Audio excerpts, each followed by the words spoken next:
Assalamu alaikum and very good day. Let me introduce myself first. I am Dr. Mohammad Shahin Mia from the School of Economics, Finance and Banking, University of Utara, Malaysia, Kedah, Malaysia. So today I'm going to present a paper in the 9th International Conference on Education, Business, Islamic and Technology 2025.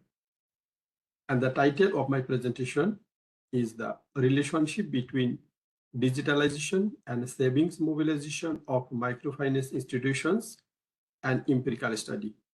And Dr. Ferdowsi Ahmed is the co-author of this paper.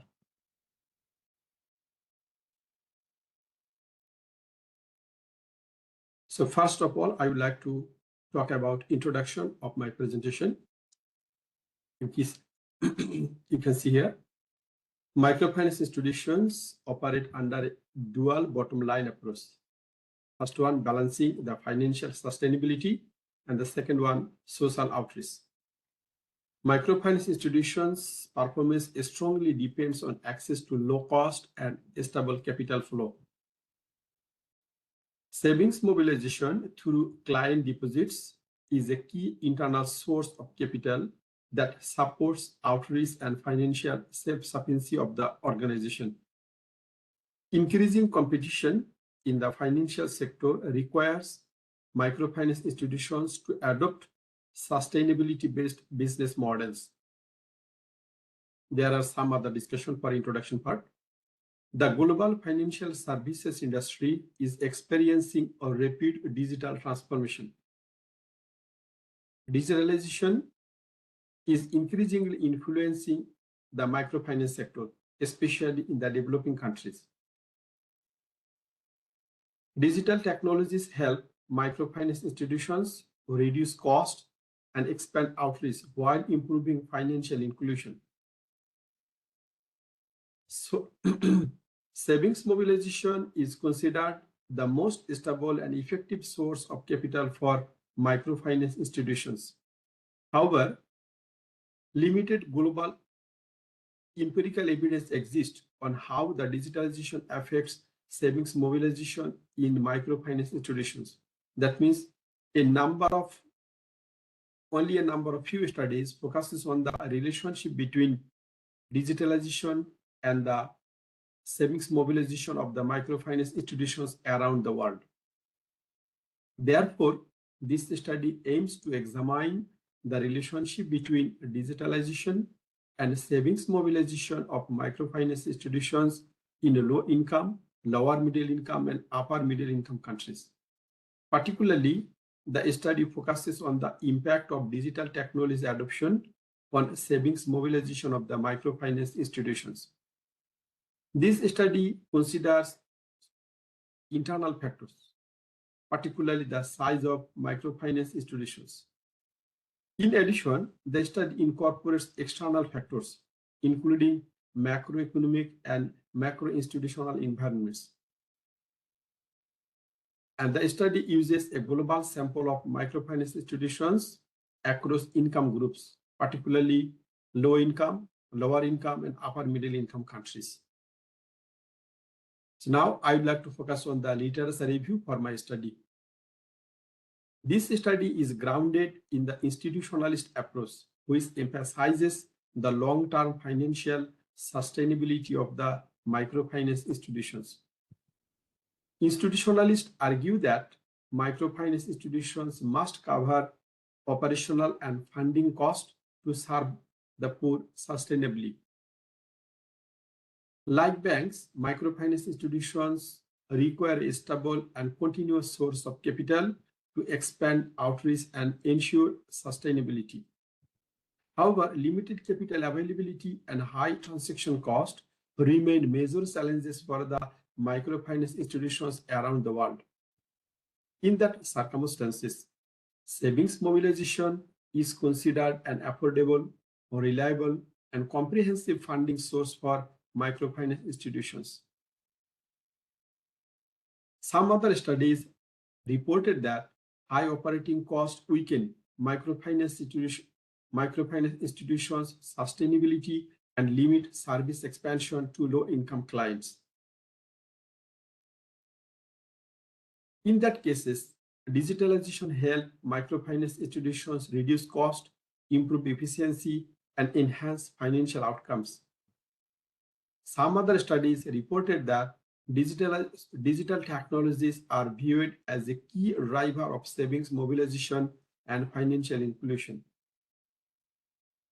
Some other previous studies found that performance of microfinance institutions is closely linked to macroeconomic conditions, particularly economic growth and financial development. There are some other studies reported that inflation negatively affects savings returns, fund availability, and lending capacity of microfinance institutions. There are some other literature. The effectiveness of microfinance institutions depends on the quality of macro-institutional environment, including governance and legal enforcement. Some other studies reported that weak institutions, corruption, and poor consumer protection hinder operations and savings mobilization of microfinance institutions. Macro-institutional factors also significantly influence performance and growth of microfinance institutions. Alongside the external factors, internal firm-level characteristics are also critical for microfinance institutions' performance. Microfinance institution size measured by total assets captures economic of scale, technology adoption, and diversification effects. So now I would like to talk about the research gap for the digitalization and savings mobilization of the microfinance institutions around the world. Prior studies focus mainly on the internet banking adoption and commercial banks. Limited global empirical evidence on digitalization and savings mobilization in microfinance institutions. There is also lack of cross-country analysis across income groups. That is why it is needed to integrate internal and external determinants. Now, I would like to highlight the research objectives for this study. This study aims to examine the relationship between digitalization and savings mobilization of the microfinance institutions among the developing countries. Particularly, the study will analyze the relationship across low-income countries, lower middle-income countries, and upper middle-income countries. In addition, this study will consider internal factors, particularly the size of the microfinance institutions, as well as external factors, particularly the macroeconomic and institutional environment. So now I would like to talk about the theoretical foundation for this study. The study is grounded in the institutional approach, which emphasizes financial sustainability of microfinance institutions. Institutional sustainability is necessary for microfinance institutions to continuously serve the poor and vulnerable populations. Microfinance institutions must generate sufficient revenue to cover their operational and funding costs. In that cases, savings mobilization is consistent with the institutionalist perspective on the long-term viability of the organization. So now I will discuss the research methods applied for this study. First of all, I will talk about data and sample size. The study used balanced panel data covering for the period from 2010 to 2019. Now I'll talk about the sources of data collection. Microfinance level data were obtained from the mixed market database. On the other hand, macroeconomic, institutional, and digitalization data were sourced from the World Bank databases. And the final sample includes microfinance institutions from lower income, and upper middle income countries. Particularly, this study included 80 microfinance institutions from low income countries, 272 microfinance institutions from lower middle income countries, and 162 samples from upper middle income countries. So now we'll talk about variables and measurement for this study. Firstly, dependent variable. So this study employed savings mobilization as the dependent variable for this study. And the savings mobilization is measured using the deposit to total asset ratio. This study employed a number of independent variables. Firstly, the digitalization. And the digitalization is proxied by the number of internet users per 100 individuals. Next independent variable is the macroeconomic variables. And these macroeconomic variables include GDP growth and inflation. And the last one, the last independent variable is called the institutional quality. And this institutional quality is captured through the political stability and regulatory quality process. In addition, the study also employed control variables. Size of microfinance institution. Size of microfinance institution is used as the control variable. It is measured as the natural logarithm of total asset. So now I would like to discuss the empirical model employed by this study. This study employed 3 different balanced panel regression analysis with a 10-year time period data set. The first equation is called savings mobilization is the function of digitalization. This is the first equation. Second equation, savings mobilization is the function of external factors, particularly macroeconomic factors and macro institutional factors.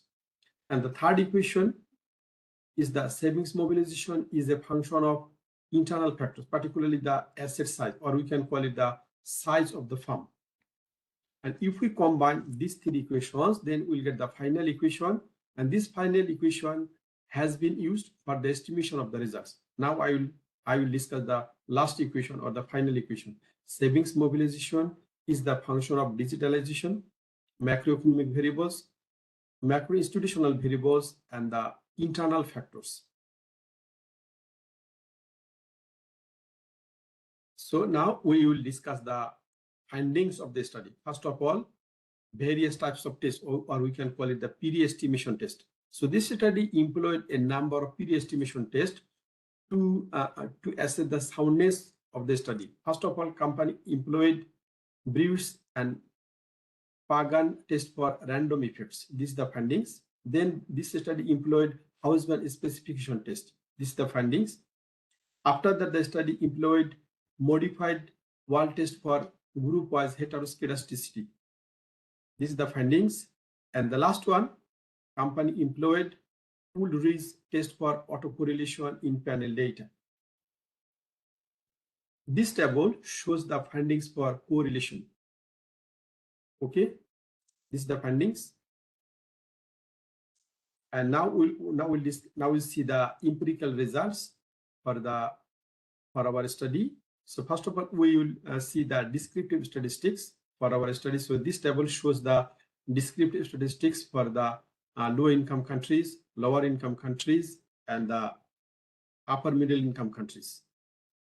Okay. Now we see the regression result. That is findings for the regression analysis. So this table shows the findings for regression analysis for low-income countries, lower middle-income countries, and upper middle-income countries. So now I would like to discuss the findings for our study. Firstly, this study found that digitalization has a positive and statistically significant impact on savings mobilization across all 3 income groups of countries.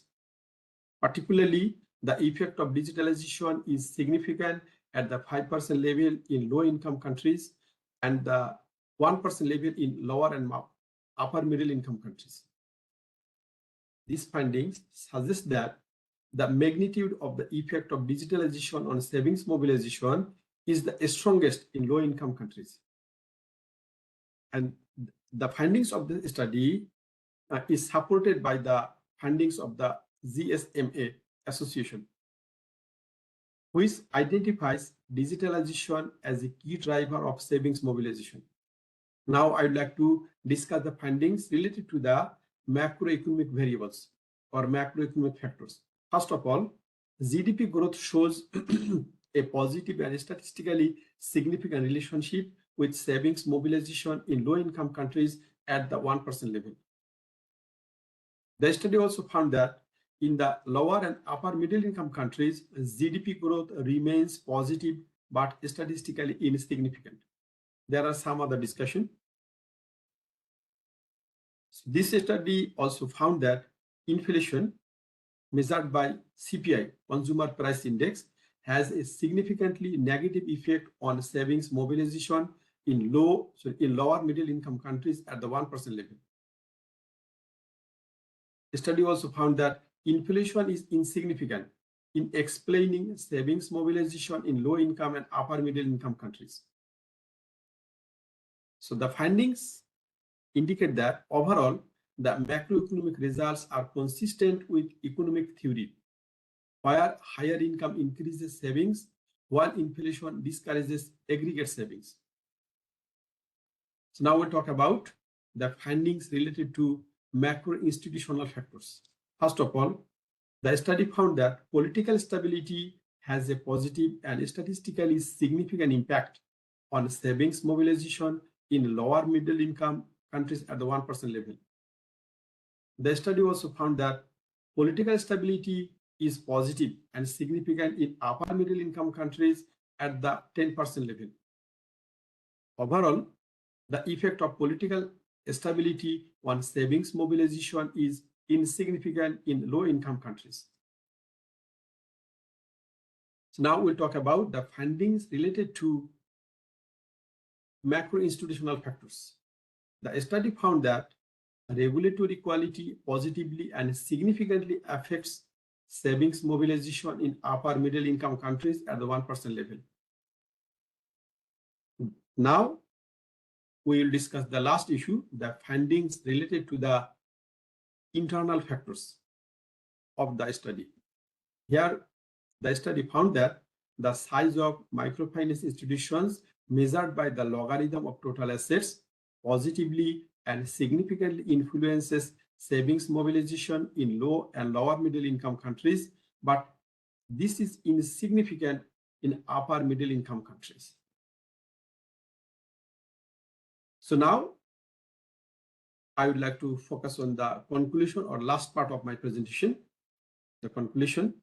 The findings of this study suggest that digitalization is a vital factor in promoting savings mobilization in microfinance institutions. Enhanced savings mobilization contributes to achieve both financial sustainability and social objectives of microfinance institutions.